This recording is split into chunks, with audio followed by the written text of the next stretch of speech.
you've said in previous interviews that you've had to sacrifice quite a lot for your race walking career. Can you talk us through some of those sacrifices?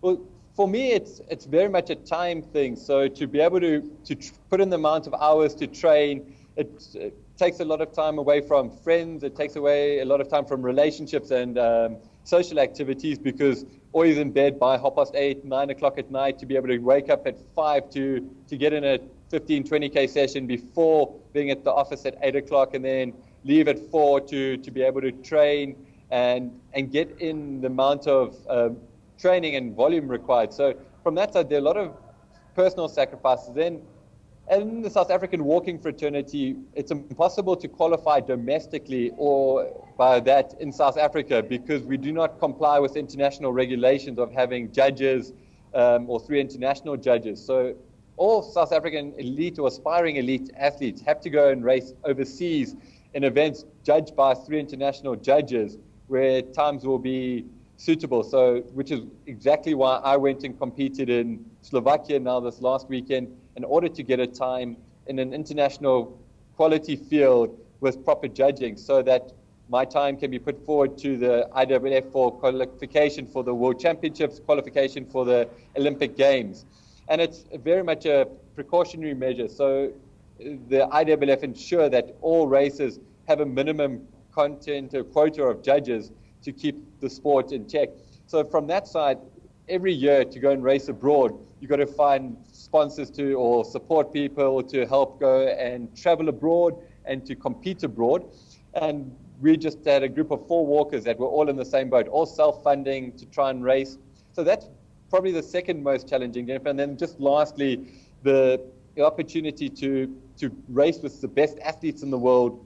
We just don't have that depth in Africa, and we don't have that opportunity throughout the continent, really. So for us to have to go and race abroad, those are some challenges that a lot of other track and field disciplines don't have to deal with. And it's something that we embrace. It's something that's part of our sport, something that we love to do, and possibly wouldn't want it any other way. We do hope one day that we will have races in South Africa that meet the criteria, so we can race in front of home crowds with home support. But for the time being, we get to travel the world and see life on the other side of the fence. Well, at least you're looking at the bright side. I really do hope that some of those challenges are addressed in years to come, so that we can see you race right here in front of your home country. Now, you mentioned the office quite a bit. What's your day job?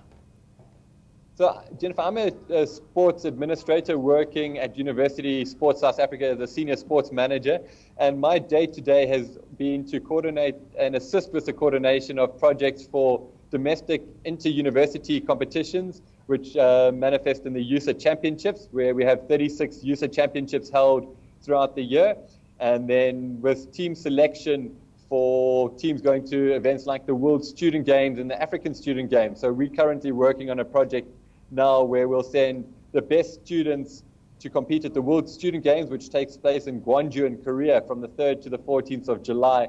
And we'll have a delegation of around about 200 athletes or 200 people competing in probably 7 different sporting codes representing South Africa.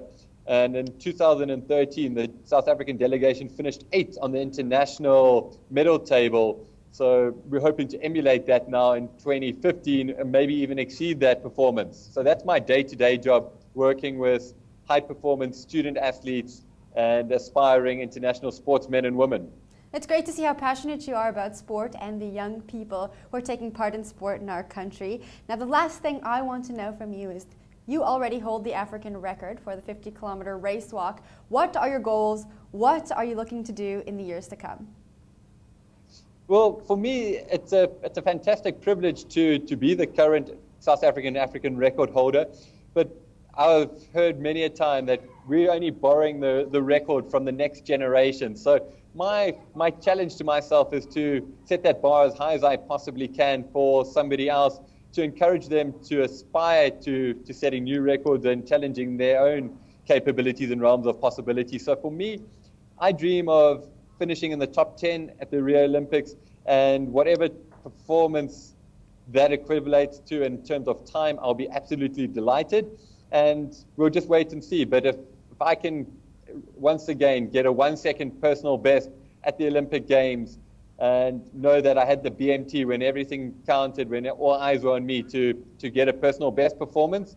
Well, what a pleasure. So for me, one day at a time, one step at a time, literally, and hoping to do the very best I can and be the best ambassador I can for the sport and for the country. Mark, thank you so much for joining us. We wish you the best of luck on all of your future sport endeavors, and we look forward to seeing you at the next Olympics.